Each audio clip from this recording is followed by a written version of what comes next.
กับทักทายสบายดียามเช้าๆเด้อมื้อนี้ยินดีครับส้มเสาะของแม่ตาพี่น้องลงมาหัวมาสวนคือเก่าพี่น้องจ้าหดหมักแตงพี่น้องใส่พุ้ยเมื่อวานเนี่ยมื้อนี้ก็พากันมาหดโทรตามน้องมิดมาหดซอยมื้อนี้ก็ยังปีใหม่คือเก่าพี่น้องเอ้ยแล้วเจ้าก็ยังกินกันอยู่กึมอยู่แต่ว่าเฮาน่ะบ่ได้ไปทางใดดอกพี่น้องลงมาหดหัวหดสวนเฮาคือเก่ากำลังงามแตงแม่ตาปลูกใหม่กำลังขึ้นงามพี่น้องเอ้ย สิฮดใส่ปุ๋ยแล้วก็สิฮดน้ำเอาคิดว่าตัวนี้ขึ้นซ้ำนี่แล้วการแม่ตาสิชวนเป็นหลังสงกรานต์เนาะแล้ววิทย์สงกรานต์แล้วสิชวนไถปลูกตัวนั้นพี่น้องแต่ว่าเขาสิปลูกใส่คู่ตัวน่ะเพราะว่าเขาหยาดน้ำมานะหยาดฝนมาไว้หั้นนะแต่ฝนตกไว้แล้วก็หยาดน้ำบวมหั้นนะก็เลยสิตัวน่ะสิเฮ็ดใส่คู่ตัวน่ะส่งให้ปลูกขายยามเดือน 6พี่น้องเดือน 6แฮมหาเดือน 7เพื่อไรวันกะเพื่อไรแล้วสิได้ขายน่ะ แต่ว่าก็ปลูกไปเรื่อยๆพี่น้องเอ้ยอาชีพบ้านเฮาอันบ่ปลูกก็จักสิเฮ็ดหยังอยู่ซื่อๆเลยปลูกฟังนี่แหละพี่น้องเอ้ยเป็นอาชีพเสริมอยู่นำบ้านเฮาพี่กระซุกแดงหุ่งอยู่พี่น้องไอ้น้องเด็กกำลังคิดลงมาเก็บขาย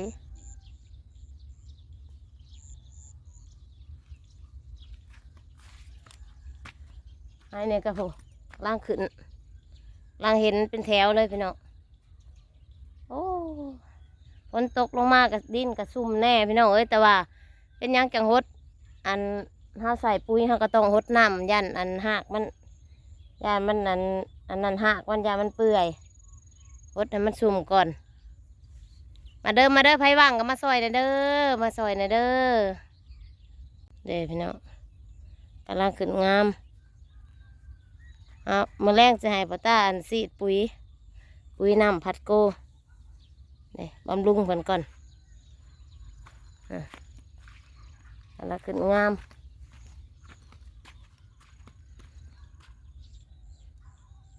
กำลังเป็นทันเป็นแถวนำมาพริกนะสุกคุง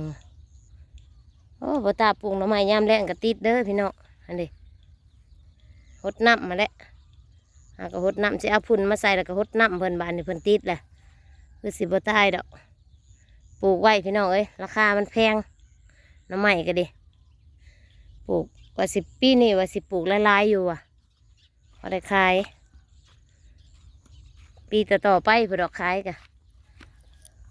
แม่นสิปลูกปีนี้ขายปีหน้าได้หน่อไม้นะมันบ่ได้ขายเด้อปีหน้าเด้อ2-3 ปีพุ่นละจังสิได้ขายโอ้มักฮะกับฝนตกมาใส่ถอดยอดน้ำพันได้แก่นะนี่เขาก็สิเมื่ออันต้นสวยๆเนาะก็สิเมื่อสงถาดพ่อถาดแม่ถาดปู่ถาดย่าเนาะสิพาลูกๆเมื่อสงถาดอยู่วัดไปแหละบนขอคุณน้ำเพิ่นตั้งแต่คุณงามความดีเนาะเพิ่นก็ดีบ่อยู่น้ำเฮาแล้วมื้อนี้มื้อสุดท้ายคือซีแมนประมาณนี้ปีใหม่ก็ดิปีใหม่ปีนี้เขาให้มีแต่ความสุขเด้อเบิดทุกท่านทุกคู่ทุกคนสุขภาพร่างกายแข็งแรงเด้ออย่าเจ็บอย่าไข้ได้หาเงินหาคำกับบ้านเนี่ยก็ให้โชคให้มานให้ร่ำให้รวยกันหมดทุกท่านทุกคู่ทุกคนทั้งผู้เว้าแล้วก็ทั้งFC ทุกท่านเบิดสุขุสุขคนนั่นแหละพ่อใหญ่แม่ใหญ่พ่อลุงแม่ป้าหาเงินหาคำก็ให้โชคให้มานได้บ้านนี่ปีผ่านปีเก่าผ่านไปปีใหม่ผ่านมาให้พ่อแต่สิ่งใหม่ๆเด้อร่ำให้รวยเฮงปังเบิดสุขุสุขคนนั่นแหละมาหดสวนซอยเด้อพี่น้องเด้ออันเก็บ2ไอ้น้องเก็บบักพริกตานะทมอันเอาดินลงคุมผักแตงว่าสิลงมาหดได้2 คู่เปลี่ยนใจทมคุมผักแตงแล้วก็สิเอานำเขาเลยมันเสื่อซาหดก็เพื่อสิแล้วหลายเวียกพี่น้อย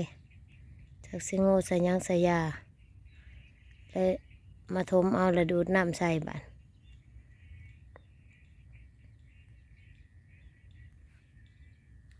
ห้องไอ้น้องเก็บบักพริกเมาใกล้สิแล้วแหละยังไงลุมไอ้เก็บ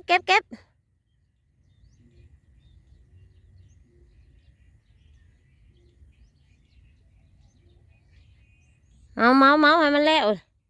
มันแดดได้นี่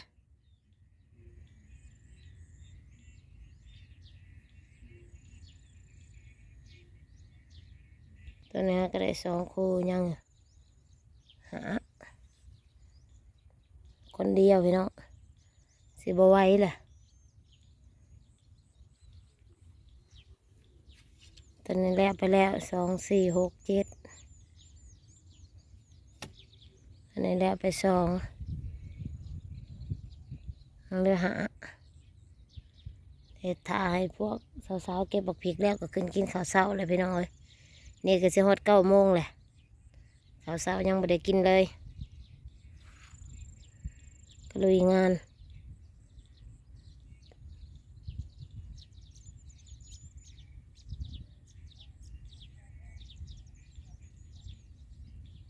หากันแล้วพี่น้องเอ้ยสิฮอด10 โมงยังไม่ได้กินข้าวเช้าอยู่นะพริกปีปะกำลังเหลืองกำลังเหิมแก่แล้วมี2 แบบตัวนี้แบบหมากขาวใหญ่ตัวนี้แบบบางหน่อยขาวหักหน่อยเนี่ยเผ็ดคือกันตัวนี้หมากใหญ่กระเพราอยู่พี่น้อยมื้ออื่นสิใส่น้ำอีกได้นะเอามื้ออื่นเริ่มมาแรงเอาเตากระเพราอยู่หากระหดผักหอมแล้วโอ้ใส่ยังใส่ยาเฮากับโอ้ยหลายเวียกเมื่อยโอนาโง่ลังแล้วก็เมื่อยพี่น้อยยังก็อยากเห็ดตัวเขาก็เริ่มเป็นดอกเป็นหมากขึ้นมาอีกแล้ว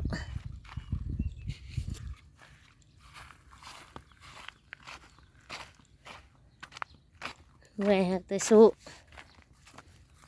ถอยบ่ได้ถอยกับบ่มีกินแล้วแหละแก่แล้วพี่น้อยโอ้เริ่มสีเหลืองเลยเอากะนี่แหละหลังสงกรานต์นี่สิเก็บไปขายเก็บไปหลอกขายกับบักถั่วน้ำ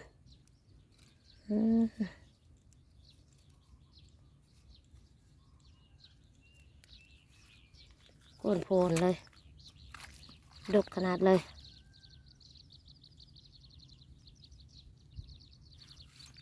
ตัวนี้แห้งหมากใหญ่ปะตำแจ่วเผ็ดจุดจัดเลยต้องห่วงเรื่องเผ็ดยังนี่จะมาจิ้มกันแท้เนี่ยปะเป็นแตกแหนงขึ้นมาเกาเผาอยู่เลยเนี่ยโกนโพนเนี่ยดกแทะดกหว่าเลยแทะเนี่ยจิ้มกันเลยเหมือนน้องกันพี่น้องแดดพี่น้องเอ้ยเมื่อวานนี่ก็แดดมานี่ก็แดดบูเรื่องปลูกข้าวนี่หยุบเป็นหยุบเลยเพื่อจะได้กินข้าวเช้าใน10 โมงไปเลย